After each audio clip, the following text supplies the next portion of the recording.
Welcome friends, स्वागत है आप सभी का हमारे यूट्यूब चैनल AKG एजुकेशनल अड्डा में।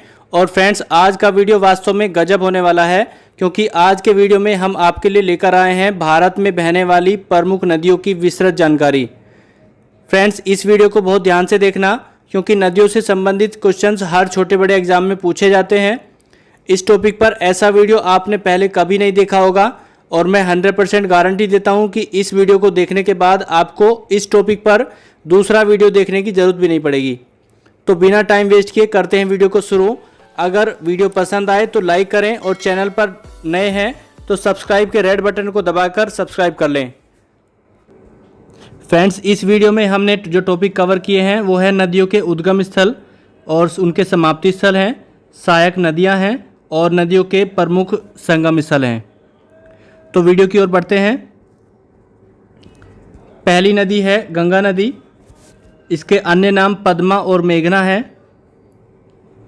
गंगा नदी का उद्गम उत्तराखंड के गोमुख हिमनद के निकट गंगोत्री ग्लेशियर से हुआ है।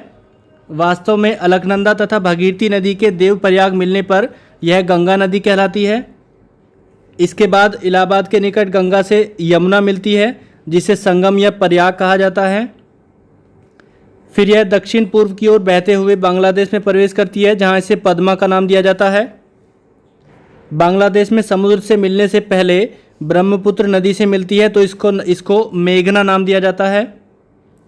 गंगा नदी की कुल लंबाई 2525 किलोमीटर है तथा भारत में इसकी कुल लंबाई 2510 किलोमीटर है। बहने के आधार पर भारत की सबसे लंबी नदी गंगा है। गंगा नदी पश्चिम बंगाल में विश्व प्रसिद्ध सुंदरवन डेल्टा का निर्माण करती है। और गंगा की प्रमुख सहायक नदियां यमुना, सोन, रामगंगा, घाघरा, कोसी, गंडक इत्यादि हैं। इसके बाद नंबर 2 पर है ब्रह्मपुत्र नदी। इसके अन्य नाम सांगपो, दिहांग, जमुना और मेघना है। ब्रह्मपुत्र नदी का उद्गम तिब्बत में स्थित मानसरोवर झील से हुआ है। यह नदी तिब्बत में सांगपो के नाम से जानी जाती है। भारत में अरुणाचल प्रदेश से प्रवेश करने के बाद यह दिहांग कहलाती है। असम में इसे ब्रह्मपुत्र के नाम से जाना जाता है, और बांग्लादेश में इसे जमुना के नाम से जाना जाता है। गंगा एवं ब्रह्मपुत्र के संगम के बाद दोनों की सम्मिलित धारा को मेघना कहा जाता है। गंगा नदी के साथ मिलकर यह पश्चिम बंगाल में विश्व प्रसिद्ध सुंदरवन डेल्टा का निर्माण करती है। और ब्रह्मपुत्र नदी की कुल लंबाई 2900 किलोमीटर है तथा भारत में इसकी कुल लंबाई 916 किलोमीटर है। यह नदी असम राज्य में स्थित विश्व का सबसे बड़ा नदी द्वीप माजुली द्वीप का निर्माण करती है। ठीक है, और यह द्वीप ब्रह्मपुत्र नदी के मध्य में स्थित है, और इस द्वीप का क्षेत्रफल 880 वर्ग किलोमीटर है। इसके बाद है नंबर 3 पर है नर्मदा नदी। इसके अन्य नाम रेवा, और इस नदी को मध्य प्रदेश की जीवन रेखा भी कहा जाता है। यह नदी मध्य प्रदेश के विंध्याचल पर्वत में स्थित अमरकंटक की पहाड़ियों से निकलती है। मध्य प्रदेश के राज्य में इसके विशाल योगदान के कारण इसे मध्य प्रदेश की जीवन रेखा भी कहा जाता है। इसको रेवा नाम से भी जाना जाता है, और यह भारतीय उपमहाद्वीप की 5वीं सबसे लंबी नदी है। यह अपने उद्गम स्थान से पश्चिम की ओर बहती हुई 1312 किलोमीटर की दूरी तय करती है, और गुजरात में भड़ोच के निकट खंबात की खाड़ी में जाकर गिर जाती है। यह नदी किसी भी डेल्टा का निर्माण नहीं करती है। इसके बाद है नंबर 4 पर सिंधु नदी। सिंधु नदी को इंडस के नाम से भी जाना जाता है। इस नदी का उद्गम तिब्बत में स्थित मानसरोवर झील से हुआ है। सिंधु नदी तिब्बत, भारत तथा पाकिस्तान में बहते हुए अरब सागर में मिल जाती है। और सिंधु नदी की कुल लंबाई 2880 किलोमीटर है तथा यह भारत में 992 किलोमीटर लंबी है। सिंधु नदी की प्रमुख सहायक नदियां झेलम, चेनाब, रावी, व्यास और सतलज नदी हैं। इसके बाद नंबर 5 पर है झेलम नदी। झेलम नदी का उद्गम कश्मीर घाटी की शेषनाग झील के निकट बेरनाग नामक स्थान से हुआ है। इस नदी का पुराना नाम वितस्ता है।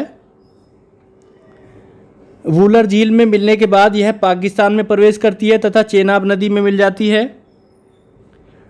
झेलम की कुल लंबाई 725 किलोमीटर है एवं भारत में इसकी लंबाई 400 किलोमीटर है। नंबर 6 पर है व्यास नदी।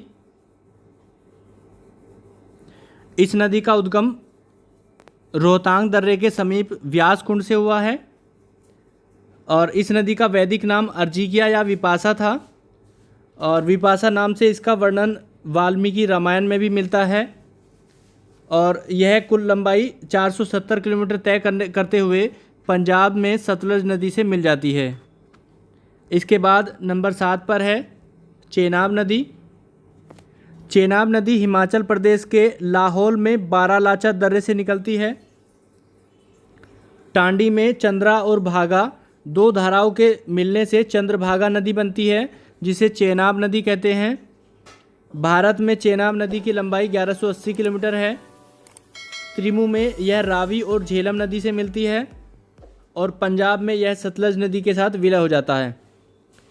इसके बाद नंबर 8 पर है रावी नदी। इसके अन्य नाम पुरुषनी तथा लाहौर है। रावी उत्तर भारत में बहने वाली एक नदी है। रावी नदी हिमाचल प्रदेश के रोहतांग दर्रे से निकलती है। इसका पौराणिक नाम पुरुषनी तथा इसे लाहौर नदी के नाम से भी जाना जाता है। यह पाकिस्तान में झांग जिले की सीमा पर चेनाब नदी में मिल जाती है। इस नदी की कुल लंबाई 720 किलोमीटर है। इसके बाद है नंबर 9 पर है सतलुज नदी जिसका अन्य नाम शतुर्दी है। सतलुज नदी उत्तरी भारत में बहने वाली एक सदानीरा नदी है। इसका उद्गम तिब्बत स्थित मानसरोवर झील के निकट राक्षस ताल से हुआ है। इसका पौराणिक नाम शतुर्दी है। यह नदी अपने उद्गम से 1500 किलोमीटर दूरी तय करके पाकिस्तान में चेनाब नदी में मिल जाती है और भारत में सतलुज नदी की लंबाई 1050 किलोमीटर है। इसके बाद नंबर 10 पर है यमुना नदी। यमुना नदी गंगा नदी की सबसे बड़ी सहायक नदी है। इस नदी का उद्गम उत्तराखंड के यमुनोत्री नामक ग्लेशियर से हुआ है जो बंदरपूंछ पहाड़ी पर स्थित है। यह 1376 किलोमीटर का सफ़र तय करके इलाहाबाद के निकट प्रयाग में गंगा नदी में मिल जाती है। यमुना नदी का प्रमुख सहायक नदियाँ टोंस, चंबल, बेतवा, केन तथा काली सिंध है और यमुना नदी को भारत की सबसे अधिक प्रदूषित नदी माना जाता है। नंबर 11 पर है चंबल नदी और इसका अन्य नाम है चरमवाती।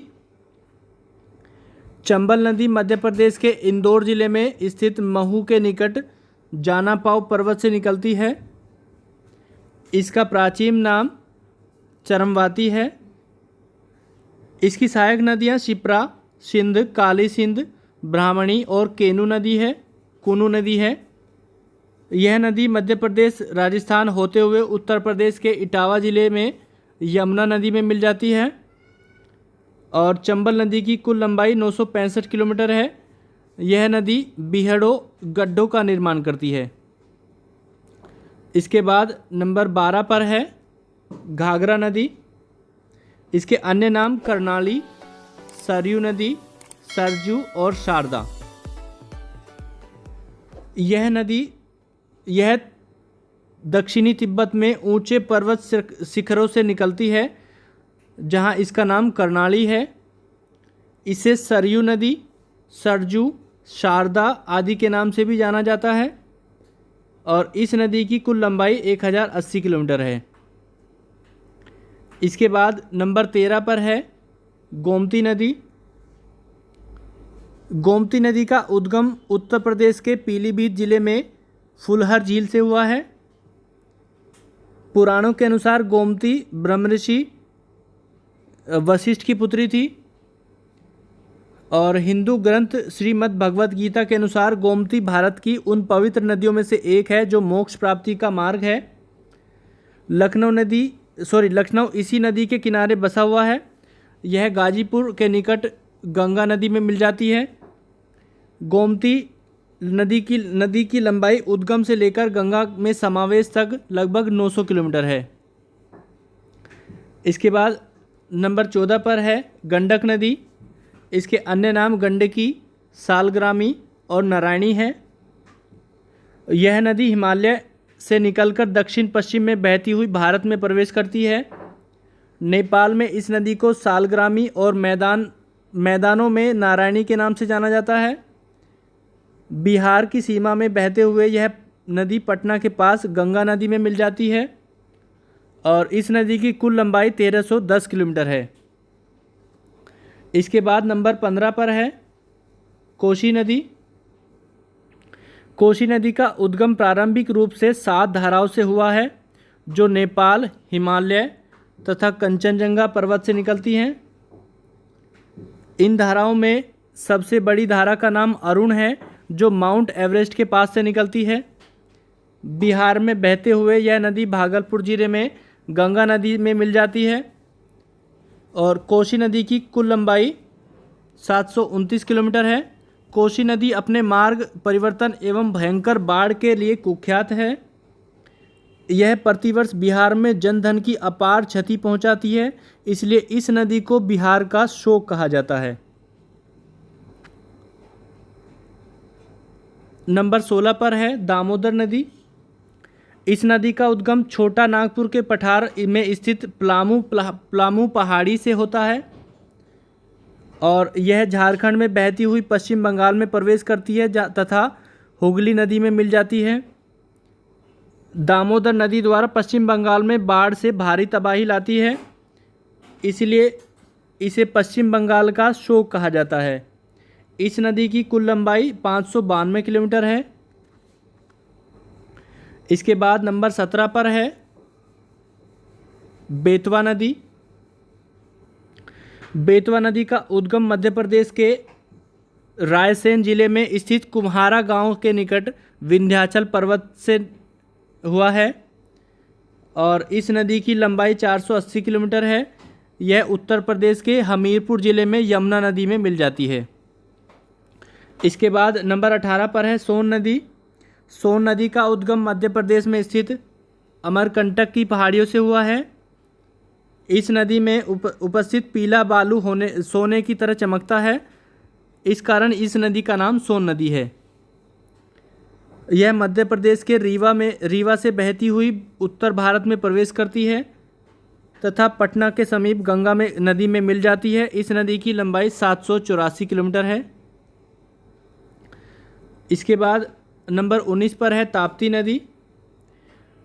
इस नदी का उद्गम मध्य प्रदेश के बैतूल जिले के मुल्ताई नगर के पास हुआ है। हिंदू मान्यता के अनुसार ताप्ती को सूर्य एवं उनकी पत्नी छाया की पुत्री माना जाता है। ताप्ती नदी पश्चिम की ओर नर्मदा नदी के समांतर बहती हुई गुजरात में सूरत के निकट खंबात की खाड़ी में गिरती है और इस नदी की लंबाई 724 किलोमीटर है। इसके बाद नंबर 20 पर है महानदी। महानदी का उद्गम छत्तीसगढ़ राज्य के रायपुर जिले में स्थित सिंघवा नामक पर्वत श्रेणी से होता है। इसका प्राचीन नाम मंदवाहिनी भी था। यह नदी छत्तीसगढ़ एवं उड़ीसा राज्य में लगभग 885 किलोमीटर बहती हुई बंगाल की खाड़ी में गिर जाती है। महानदी की सहायक नदियाँ शिवनाथ नदी, पैरी नदी, हसदेव, अरपा, जोंक और खारून है। इसके बाद नंबर 21 पर है गोदावरी नदी। इस नदी का उद्गम महाराष्ट्र के नासिक जिले से होता है। गोदावरी नदी दक्षिण भारत की सबसे लंबी नदी है। इसकी लंबाई 1465 किलोमीटर है। दक्षिण भारत की सबसे लंबी नदी है ये। अपने विशाल आकार के कारण इस नदी को दक्षिण की गंगा एवं वृद्ध गंगा के नाम से भी जाना जाता है और यह महाराष्ट्र, आंध्र प्रदेश एवं तेलंगाना के पठार को पार करती हुई बंगाल की खाड़ी में गिर जाती है। इसके बाद नंबर 22 पर है कृष्णा नदी। कृष्णा नदी महाराष्ट्र के महाबलेश्वर से निकलती है। यह महाराष्ट्र, कर्नाटक तथा आंध्र प्रदेश में बहते हुए विजयवाड़ा में बंगाल की खाड़ी में मिल जाती है। इस नदी की लंबाई 1400 किलोमीटर है और कृष्णा नदी की प्रमुख सहायक नदियाँ कुंडाली, वेना, कोयना, पंचगंगा, तुंगभद्रा, घाटप्रभा, मूसी और भीमा है। इसके बाद है नंबर 23 पर है कावेरी नदी। कावेरी नदी का उद्गम कर्नाटक राज्य के कुर्ग जिले में स्थित ब्रह्मगिरी की पहाड़ियों से हुआ है। कावेरी नदी में प्रसिद्ध शिव समुद्रम जलप्रपात स्थित है। यह नदी 800 किलोमीटर दूरी तय करते हुए बंगाल की खाड़ी में मिल जाती है और सिमसा, हिमावती तथा भवानी इसकी सहायक नदियां हैं। कावेरी नदी के किनारे हिंदुओं का प्रसिद्ध तीर्थ स्थल तिरुचिरापल्ली शहर बसा हुआ है। इसके बाद नंबर 24 पर है शिप्रा नदी। शिप्रा नदी मध्य प्रदेश के इंदौर जिले में स्थित काकारी बरडी पहाड़ी से निकलती है। इस नदी के किनारे उज्जैन का विश्व प्रसिद्ध महाकालेश्वर मंदिर स्थित है। प्रत्येक 12 वर्षों में उज्जैन में कुंभ का मेला इसी नदी के किनारे पर लगता है और इसके अपने उद्गम से 196 किलोमीटर दूरी बहने के बाद यह नदी चंबल नदी में मिल जाती है। इसके बाद नंबर 25 पर है माही नदी। इस नदी का उद्गम अरावली पर्वत श्रृंखला की जयसमंद झील से हुआ है। यह गुजरात राज्य से होती हुई खंबात की खाड़ी द्वारा अरब सागर में गिरती है। माही भारत की एकमात्र ऐसी नदी है जो कर्क रेखा को 2 बार काटती है और इसकी कुल लंबाई लगभग 576 किलोमीटर है। सोम, जाखम, चाप, अनास, मोरेन तथा ईरू माही नदी की सहायक नदियां हैं। इसके बाद नंबर 26 पर है साबरमती नदी। साबरमती का उद्गम राजस्थान के उदयपुर में अरावली पर्वत श्रृंखला से होता है। उद्गम से 371 किलोमीटर का सफ़र तय करने के बाद यह अरब सागर की खंबात की खाड़ी में मिल जाती है। इस नदी के किनारे अहमदाबाद तथा गांधीनगर बसे हुए हैं। साबरमती की मुख्य सहायक नदियाँ सेई नदी, वाकल नदी, वातक नदी तथा शेही नदी है। इसके बाद लास्ट है सरस्वती नदी। ऋग्वेद तथा अन्य पौराणिक वैदिक ग्रंथों के आधार पर कई भूवैज्ञानिक मानते हैं कि हरियाणा से राजस्थान होकर बहने वाली मौजूदा सूखी हुई घग्गर हकरा नदी प्राचीन वैदिक सरस्वती की एक मुख्य सहायक नदी थी। उस समय सतलज तथा यमुना की कुछ धाराएं सरस्वती में भी आकर मिलती थी। इसके अतिरिक्त 2 अन्य लुप्त हुई नदियां दृष्टावती और हिरण्यवती भी सरस्वती की सहायक नदियां थीं। लगभग 1900 ईसा पूर्व तक भूगर्भीय बदलाव की वजह से यमुना तथा सतलज में अपना रास्ता बदल दिया तथा दृष्टावती नदी के 2600 ईसा पूर्व सूख जाने के कारण सरस्वती नदी भी लुप्त हो गई थी। इसरो द्वारा किए गए शोध से पता चलता है कि आज भी यह नदी हरियाणा, पंजाब और राजस्थान से होती हुई भूमिगत रूप से प्रवाहमान है। फ्रेंड्स, ये वीडियो मैंने अपनी पूरी मेहनत और ईमानदारी से बनाया है और अब आप भी अपनी जिम्मेदारी को ईमानदारी से निभाते हुए हमारे चैनल को सब्सक्राइब कर लीजिए और इसी के साथ साथ कम से कम एक लाइक और एक शेयर तो बनता है। Thanks for watching.